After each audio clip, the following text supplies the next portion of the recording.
বাংলাদেশের লেখাপড়াটা এখন আর বাংলা ভাষায় হচ্ছে না। আমাদের দেশে প্রাথমিক শিক্ষা 5 বছরের কেন? এই প্রশ্ন করতে কোনো বুদ্ধিজীবীকে আমি দেখি নাই। শ্বশুর বলেছিল জামাই কেমন বলে কথা খুব ভালো বলতে পারে, বলে থামতে জানে তো আমাকে থামতে জানতে হবে, বুঝতে পারছেন? মাত্র 5 জন লোককে নিয়ে বাংলা একাডেমি 1980-র দশকের শেষের দিকে একটা কমিটি করে, বাংলা প্রমিত বানান সংস্কার কমিটি। বলেছিল যে তাদের যে সংস্কার, আমি সবগুলো বলছি না, তারা যে বাংলা ভাষা কিছুই না জেনে তার উপরে খোদকারি করছেন। একটা উদাহরণ দেই, আমরা বলি খাঁটি গরুর দুধ, তারা বলে না গরুর খাঁটি দুধ বলতে হবে। তার অর্থাৎ একটা বিশেষের আগে যদি একাধিক বিশেষণ বসে তাহলে কোনটা আগে বসবে কোনটা পরে বসবে। একটা বড় নীল শার্ট, নীল বড় শার্ট না বড় নীল শার্ট, এগুলো বিদেশি ভাষায় নিয়ম আছে। তো এই আরেকটা হলে কয়ে দীর্ঘকে দিয়ে লেখা, তোমার নাম কি, ছোটোবেলা থেকে আমরা রস্যকে দিয়ে বলছি, এটা কোন দীর্ঘকে করতে হবে। আমি বলছি স্বৈরাচার কাকে বলে, আমি সঠিক বা উনি ভুল সেটা নয়, তারা যে কায়দা এটা আরোপ করেছেন, বলে এখন থেকে বাংলা একাডেমির বইতেই বানান চালু হবে, আর কারো আমরা করবো না। তারপর এগুলো টেক্সট বুক বোর্ডে গেল, তারপর পত্রপত্রিকাগুলি তাকে হুবহু বিনা প্রশ্নে এটা অনুকরণ করা শুরু করলেন। প্রথম আলো করলো, যুগান্তর তার ব্যতিক্রম নয়, আমি দুঃখের সাথে বলছি। এবং এই যে গণ অভ্যুত্থান লেখার সময় লোকে একসাথে লেখে ধরেন, কিন্তু বাংলা অ হচ্ছে, আমরা এটাকে বলে স্বরে অ, এটা যখন শেষে যায় তখন অন্তস্থ অ। অন্তস্থ দুইটা অর্থ আছে বাংলায়, মধ্যে এবং শেষে। আমার অন্তরে মানে ভিতরে, অন্তে মানে শেষে। তো অ যখন শুরুতে লেখেন, আরবিতে যখন আলিফ শুরুতে লিখবেন একরকম খালা থাকবে, শেষে লিখলে এটা জেগে যায়। মাঝখানে লেখা একরকম হয়, ইয়ে যখন শুরুতে একরকম হয়, শেষে হলে ডেক্সের মতো পেট হয়। বাংলাতেও অন্তস্থ যেটা বলে জতে ফোঁটা দিয়া, ওইটাও কিন্তু অধ্বনি, এটাও অধ্বনি, কোনটা কোথায় বসবে। আমরা যখন ব্যর্থ বলি মানে বি অর্থ, অর্থ ভিন্ন হয়ে যায়, অর্থ থাকে না। যেমন যে বাংলা ভাষার উপর যে অত্যাচার হয়েছে সেটা হচ্ছে আমাদের কাজে পড়ে নেই। এখন ইংরেজিতে আসি, আমি কোনো আপনাদের এখানে সম্প্রতি লেখার সুযোগ দিয়েছেন বলে লিখেছি, রিফর্ম আর ট্রান্সফর্মের মধ্যে পার্থক্য আছে। 24-এর গণঅভ্যুত্থানের পরে হঠাৎ আমি দেখলাম সব রাস্তায় লেখা আছে স্বাধীনতা এনেছে, সংস্কারও আনবো। যেন এই আন্দোলনের লক্ষ্য ছিল সংস্কার, কিন্তু সংস্কারটা তালিকা থাকতে হবে। তো আমি কি সংস্কার করতে চাই? দেশ কি প্রেসিডেন্ট পদ্ধতিতে চলবে না প্রধানমন্ত্রী পদ্ধতিতে চলবে, কার ক্ষমতা বেশি হবে না দুটো সমান হবে, এগুলি যেমন থাকে। দেশের লেখাপড়া কোন ভাষায় হবে সেটাও সংস্কারের অন্তর্ভুক্ত। কিন্তু এনসিপির তরুণেরা ছদ্ম কেউই কিন্তু এই বিষয়ে কোনো কথা বলেনি। আমি আজকে কথা লম্বা করব না। শ্বশুর বলেছিল জামাই কেমন বলে কথা খুব ভালো বলতে পারে, বলে থামতে জানে তো আমাকে থামতে জানতে হবে, বুঝতে পারছেন? তো আমি বেশি বলবো না, আসলে সংস্কারের একটা তালিকা করেন, এখন এই টেবিল থেকেও করতে পারেন। বুদ্ধিজীবীদের দায়িত্ব কি? আহমদ সাফার উদ্ধৃতি দিয়েছেন মহিউদ্দিন ভাই, বলছে আহমদ সাফা বলতেন বুদ্ধিজীবীরা যা বলতেন শুনলে বাংলাদেশ স্বাধীন হতো না। আর 72 সনে তিনি বলছেন আনিসুর রহমান প্রভৃতি অর্থনীতিবিদকে লক্ষ্য করে উনি ঢাকা বিশ্ববিদ্যালয়ে প্রথমে কথা বলেন, পরে বইতে লিখেছেন। গণকণ্ঠে ছাপা হয়েছিল এটা 1972-এর সেপ্টেম্বর, অক্টোবর, নভেম্বর মাসে 17 কিস্তিতে। প্রথম দিন উনি বলছিলেন আগে বুদ্ধিজীবীরা পাকিস্তানি ছিলেন, এখন বাঙালি হয়েছেন, তাও ঠেলায় পড়ে। বুদ্ধিজীবীরা যা বলতেন শুনলে বাংলাদেশ স্বাধীন হতো না, আর এখন যা বলছেন শুনলে দেশের সমাজ কাঠামোর আমূল পরিবর্তন হবে না। গত 55 বছরে বাংলাদেশে অনেক বিকাশ, মানে জনসংখ্যা বেড়েছে, দেশে নানা প্রযুক্তি বেড়েছে, বিল্ডিং বেড়েছে, কিন্তু সমাজ কাঠামোর পরিবর্তন হয়েছে এটা আপনারা বলবেন না। যদি পরিবর্তন কিছু হয়ে থাকে, এটা হচ্ছে যে উদ্দেশ্যে বাংলাদেশ স্বাধীন হয়েছিল, যার প্রথম লক্ষ্য ছিল সাম্য, মানে আমি বলছি বৈষম্য কমানো, মানবিক মর্যাদা, যেটা পাকিস্তানের আমাদের দিত না, গালি দিত, এবং সামাজিক সুবিচার, এই কোনো দিক থেকে আমাদের অগ্রসর হয় নাই। ফলে আপনি 90 বলেন 24 বলেন সব ঘটনা ঘটেছে। তো এখনও লক্ষ্যটা হচ্ছে বাংলাদেশের লেখাপড়াটা এখন আর বাংলা ভাষায় হচ্ছে না। অথচ এইটা নিয়ে আমি কারো মাথা ব্যথা দেখি না। পাকিস্তান বলে কথা মাহবুবুল্লাহ ভাই বললেন, আদম যে লাভজনক ছিল না ক্ষতিকর ছিল, কিন্তু আমাদের দেশে প্রাথমিক শিক্ষা 5 বছরের কেন? এই প্রশ্ন করতে কোনো বুদ্ধিজীবীকে আমি দেখি নাই। আমাদের দেশে যেমন নবম শ্রেণী থেকে আপনি বিজ্ঞান, মানবিক, বাণিজ্য এই বিভাগ শুরু করলে কেন 60-এর দশকের গোড়া থেকেই, এটা তো পৃথিবীর কোনো দেশে নাই। যাদেরকে আমরা মুরব্বী দেশ মনে করি, খোদ ইংল্যান্ডে নাই, আমেরিকায় নাই, জাপানে নাই, এটা কোন ধরনের কথা? পৃথিবীর সব দেশের মধ্যে যেগুলো ব্রিটিশ কলোনি ছিল সবগুলিতে প্রাথমিক শিক্ষা 6 বছরের। আচ্ছা, এইটা নগদ আপনার হাতে প্রমাণ আছে। ক্যাডেট কলেজে ক্লাস 7 থেকে শুরু হয়, এবং প্রাথমিক এবং বুনিয়াদী শিক্ষা বলে দ্বাদশ শ্রেণী পর্যন্ত। এই যে মানুষের শিক্ষা নিয়ে আপনি করলেন, এই যে ইংরেজি মিডিয়াম চালু করলেন, সমস্ত কিন্ডারগার্টেন ইন্টারন্যাশনাল স্কুল হয়ে যাচ্ছে এখন, এই নিয়ে কোনো কথা নাই। যদি বুদ্ধিজীবীরা জনমত তৈরি না করে, পত্রিকাগুলি বুদ্ধিজীবীদের প্রতিনিধি হিসেবে ধরছি, তাহলে রাজনীতিবিদরা সংস্কার করতে পারবে না। আজকের বুদ্ধিজীবীরা যা বলেন সেটা 10 বছর পরে রাজনীতিবিদের জন্য একটা শিক্ষা হয়। বুদ্ধিজীবী বলতে যাদের বোঝাচ্ছি আমি, যারা চিন্তাকে এগিয়ে নিতে পারে। সেই দিক থেকে বলছি আমি বেশি কথা বলবো না, শুধু শিক্ষা ব্যবস্থারই যে আমাদের বর্তমান দুরবস্থা, সেটার জন্য প্রায় 10টা শিক্ষা কমিশন ছিল বাংলাদেশ স্বাধীন হওয়ার পর, কুদরতে কোদার থেকে পরপর প্রত্যেক সরকারের সময় একটা হইতো। সেগুলোর নেট রেজাল্ট কি? তো একই কথা নিয়ে তো চর্বিতে চর্বণ করছে, সকলে আতঙ্কিত কি মাদ্রাসা শিক্ষা বেড়ে যাচ্ছে। আমি আপনাদেরকে তথ্য দিই, এবার এইচএসসি এবং সমমানের পরীক্ষা দিয়েছে কতজন? প্রায় 12 লাখ। লক্ষ্য করুন, তার মধ্যে প্রায় 1.5 লাখ মাদ্রাসার, বিবিধ মাদ্রাসা সমপর্যায়ের, আর বাকি সব তো স্কুল কলেজের। তারপরে আতঙ্কবাদীরা বলতে চায় কি মাদ্রাসা শিক্ষা, আপনি যারা স্কুল কলেজে পড়েছে তাদের সবাইকে না পারছেন চাকরি দিতে, না পারছেন আরও উচ্চতর শিক্ষার সুযোগ দিতে। মানে দেশের অর্থনীতিতে যদি কোনো স্থবিরতা থাকে, তাহলে এই লোকজনদের চাকরি দেবেন কীভাবে? আরেকটা পথ ছিল, আপনি তাদের বিদেশে পাঠাবেন। বিদেশে পাঠাতে হলে যে পরিমাণ নীতি এবং দুর্নীতির আশ্রয় নিতে হয়, সেটা সবার পক্ষে সম্ভব নয়। আমেরিকায় এখন ভিজিট ভিসায় B1 B2 ভিসায় যেতে হলে মানে $20,000 বন্ড দিতে হবে আপনাকে। মানে এটা হচ্ছে বেড়াতে যাওয়ার, ইমিগ্রেশন ভিসা বন্ধ। তো পৃথিবীর সব দেশে তো ইমিগ্রেশনের সুযোগ কমে যাচ্ছে। এই সমস্ত বিবেচনা করে আমাদের অর্থনৈতিক সংস্কারটাই প্রধান। আমি আবু আহমদের সাথে আগ্রহী, কিন্তু উনি একটাই রেকর্ড সবসময় বাজাইলেন, উনি প্রাইভেট ইউনিয়নের পক্ষে আছেন। আমাদের সমস্যাটা প্রাইভেট পাবলিক নয়, গোটা সমস্যাটা কি এটা যদি আমরা চিহ্নিত করতে না পারি, জনগণের মধ্যে যে প্রধান সমস্যা সেটা আমরা বলি বেকার সমস্যা। তো বেকার সমস্যা কেন? দেশে যে পরিমাণ মানুষ জন্মাচ্ছে সেই পরিমাণ কাজ জন্মাচ্ছে না। মানুষ তো আমরা বলি শুধু মুখ নিয়ে জন্মায় না, দুটো হাত নিয়েও জন্মায়। তাহলে কাজ সৃষ্টির দায়িত্ব কী? আমরা তো বলি আমাদের একটা জাতীয় রাষ্ট্র, কিন্তু সত্যি কথা বললে এটাকে আমাদের জাতীয় রাষ্ট্র? আমাদের অর্থনীতিতে শতকরা কত ভাগ আমরা নির্ধারণ করি? আমরা তো আন্তর্জাতিক রাষ্ট্র, মানে বিশ্বের জাতীয় সমাজের মধ্যে আমাদের থাকতে হয়। আপনার অর্থনীতি এমনভাবে গড়ে তুলেছেন, রন্ধ্রে রন্ধ্রে এখানে বিদেশ প্রবেশ করেছে। আপনার প্রধান রপ্তানি আয় 2 জায়গা থেকে হয়। শ্রমিক রপ্তানি করেন কাঁচা, আগে যেটাকে দাস ব্যবসা বলতো, এটা আপনারা অকুশলী অদক্ষ শ্রমিক রপ্তানি বলেন। আচ্ছা, আরেকটা কি? আপনি রপ্তানিমুখী পোশাক শিল্প থেকে আয় করেন। এই দুটো হচ্ছে বৈদেশিক মুদ্রার জন্য সবচেয়ে বড় খাত। আরও ছোটোখাটো থাকতে পারে, সেগুলি আমরা নন ট্রেডিশনাল বলি। এখন এগুলি তো সম্পূর্ণভাবে বিদেশের উপর নির্ভরশীল। আপনি কোন নীতি গ্রহণ করবেন, এমনকি শিক্ষাক্ষেত্রে কোন নীতি গ্রহণ করবেন? এই যে বিশ্ববিদ্যালয়ের শিক্ষকদের দুর্নীতি কী পরিমাণ প্রবেশ করেছে, এটা প্রবেশ ছিল হ্যাকঅ্যাপ, higher education quality enhancement project. সেই দুর্নীতির সাক্ষী আমি নিজে আছি। চট্টগ্রাম বিশ্ববিদ্যালয়ে ঘটনা ঘটেছে ওনার বিভাগেই, হ্যাঁ না?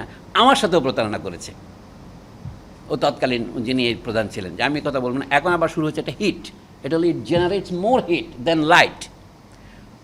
কী বিষয়ে গবেষণা করতে হবে সেটাও বলে দিচ্ছে, গবেষণা কী দিবেন, কী সিদ্ধান্ত নেবেন সেটাও বলে দিচ্ছে, কোন কোন এরিয়ায় প্রায়োরিটি দিতে হবে। ক্লাইমেট চেঞ্জ আপনার বলা হচ্ছে, জঙ্গি নিধন, এগুলো হচ্ছে গবেষণার বিষয়, ওয়ার্ল্ড ব্যাংক নির্ধারণ করে দিচ্ছে।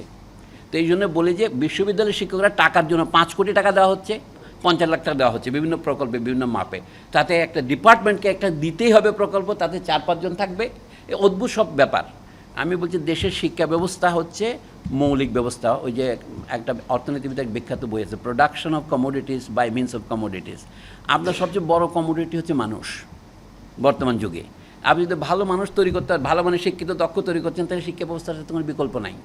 আমরা তো যোগ্য লোক তৈরি করার জন্য শিক্ষা ব্যবস্থা করেছি। আমাদের দেশে প্রথম সমস্যা হচ্ছে, দেশের স্বাধীন করেছেন বাংলা ভাষার নামে, কিন্তু বাংলা ভাষায় আপনি কিন্ডারগার্টেন, প্রাইমারি স্কুল, বুনিয়াদী শিক্ষা পড়াতে পারছেন না।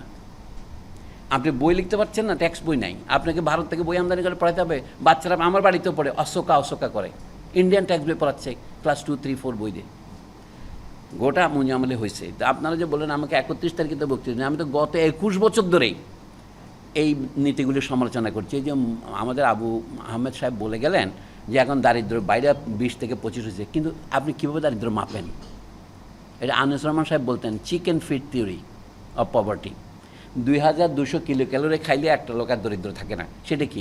আমরা যেটা বড় আকারের স্যান্ডউইচ খাই ডাবল টাকার, তাতে 3000 কিলো ক্যালোরি বেশি থাকে। এই যে এই সমস্ত অশ্লীল মাপ দিয়ে যে একটা দেশকে দেখাচ্ছেন, আমাদেরকে মুরগি হিসেবে মনে করা হচ্ছে। এবং সেইটা নিয়ে আমি বলছি, হ্যাঁ দারিদ্র গত বছরের চেয়ে এই বছর বেড়েছে, এই মাপটা ঠিক আছে, এটা তো রিলেটিভ মাপ, কিন্তু গোটা জিনিসটাতে একটা অলিক সম্ভাবনার উপর তৈরি। এবং শিক্ষিত সম্পর্কে আমরা যেটা বলি যে যারা নাম দস্তখত করতে পারে তারা স্বাক্ষর, এই বলে দেখেন যে 74% লোক স্বাক্ষর, কিন্তু যুগান্তর পড়তে পারে এমন লোককে যে শিক্ষিত ধরেন শতকরা 5 জনও পাবেন না আপনি। তো এই সমস্ত জিনিসগুলো জনগণকে ফাঁকি দেওয়ার যে ব্যবস্থার নাম রাজনীতি, সেটা দিতে আমরা আছি।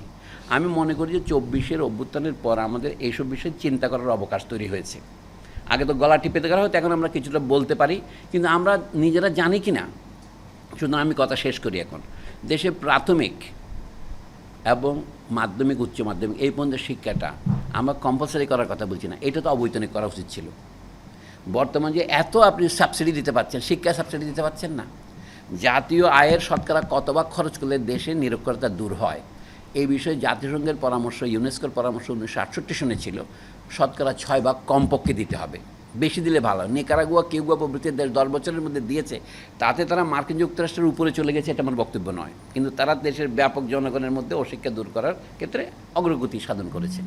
আমরা যে দেশকে স্লোগান দিয়েছিলাম সাম্য এবং মানবিক মর্যাদা এবং সামাজিক সুবিচার দেশের লক্ষ্য হবে, কই গণতন্ত্র, জাতীয়তাবাদ, ধর্মনিরপেক্ষতা, সমর্থন, এই কথা 1972-71 ঘোষণা ছিল না? এগুলো অনুবাদ করে দেওয়া হয়েছে।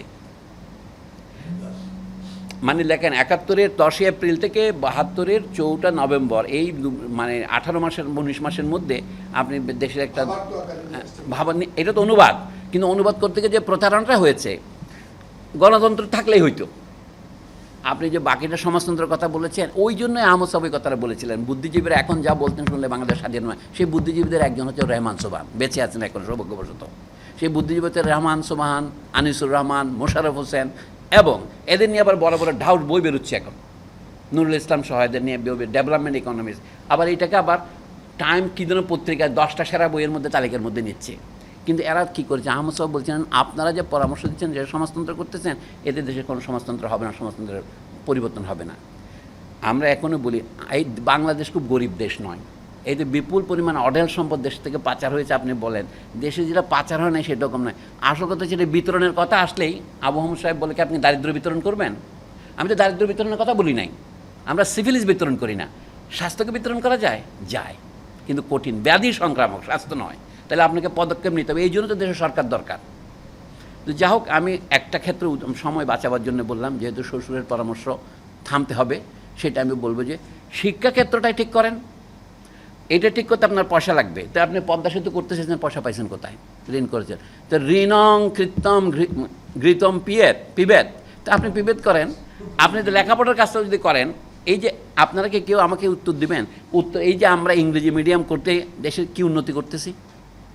কোনো আত্মসম্মান সম্পন্ন জাতি পৃথিবীতে নেই আজকে যে নিজের ভাষায় প্রাথমিক, মাধ্যমিক এবং উচ্চশিক্ষা পর্যন্ত দেয় না। ফিনল্যান্ড কি এত বড় দেশ? 50-55 লাখের মতো লোক। সব দেশে নিজ দেশে শিক্ষা হয়। আরব দেশগুলিতেও দেখেন তারা নিজ দেশে শিক্ষা দেয়।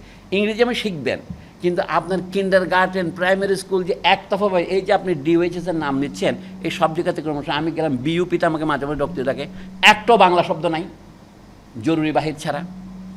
এই যে জাতীয়, মানে আমি বলবো রাষ্ট্রভাষার এই যে অবমাননা প্রত্যেক জায়গায় আপনি দেখেন, প্রাইভেট সেক্টরগুলিতে দেখেন, যে বাড়িগুলির থেকে আইসা বাচ্চাদের আমাদের ডিওএইচএস দান শতকরা 99.99 বাড়ির নাম তো ইংরেজিতে, নম্বর ইংরেজিতে। ইংরেজি আমি বিরোধী নই, আন্তর্জাতিক ভাষা, কিন্তু বাংলা থাকতে হবে না? বাংলার পড়ানো ইংরেজি দিবেন, কেন? এটা তো রাষ্ট্রীয় ভাষা। এটা আপনি অহংকার করে বললাম, কে যেন বক্তৃতা আপনি বললেন বোধ হয় 99 কত যেন 98.7 আমাদের বাংলাভাষী। এটা কোনো অর্থ হয়? মেজরিটির বাংলা ভাষাকে আপনি অপমান করে আপনি কোথায় যাচ্ছেন? তাহলে আপনি এই যে সিভিল সোসাইটি কী করে? সিভিল সোসাইটি এইটাই করেছে সমস্ত। এখানে বেঙ্গল ডেল্টা কনফারেন্স করতেছে, এখানে এশিয়া প্যাসিফিক করতেছে, সবই করছে। দেশীয় ভাষায় রাখে আপনার টেকনোলজিতে আছে, অনুবাদ তো করতেই পারেন, ওভারহেড তো করতেই পারেন। এই যে আমি যে কথা বলছি, এটা অটোমেটিক দেন আপনি ইংরেজি অনুবাদ হয়ে যায়, খারাপ হোক ইংরেজি বলে এটা বাংলা অনুবাদ হয়ে যায়। দেশের শিক্ষা ব্যবস্থা যতদিন আপনি ঠিক না করেন, তা আপনি দেশের রাজনীতি করতে পারবেন না। আমার কথা এখন খুব অপ্রিয় মনে হবে এটা। তার এই ব্যাপারে বিএনপির কোনো ভিন্ন নীতি আছে বলে আমার মনে হয় না, এনসিপির কোনো ভিন্ন আছে বলে মনে হয় না। সবাই তো একই কাণ্ডারি। এবং আমি মনে করি যে আমার বক্তব্য সম্পূর্ণ ভুল, তা আমাকে ভুল প্রমাণ করেন। সমকাল বলে একটা পত্রিকা আছে দেশে, 2008 সনে ওই যে সামরিক সরকার যখন আসছিল, তাও সেই সময় এই রকুনুদ্দিন আহমদ বলে এক অ্যাডভোকেট ছিলেন, ব্যারিস্টার বিশ্ববিদ্যালয়ে। আপনার এই পত্রিকাতেই যুগান্তর অথবা সমকাল আমার মনে নাই, তখন একটা তর্ক চলছিল। তখন উনি বলে কি, বাংলা আমার মায়ের ভাষা, এইটা নিয়ে আমি মার সাথে কথা বলবো, হাইকোর্টে আইনে এটাকে কলঙ্কিত করবো না। লিখছেন ফেব্রুয়ারি মাসেই, একটা 2টা লেখা লিখছে।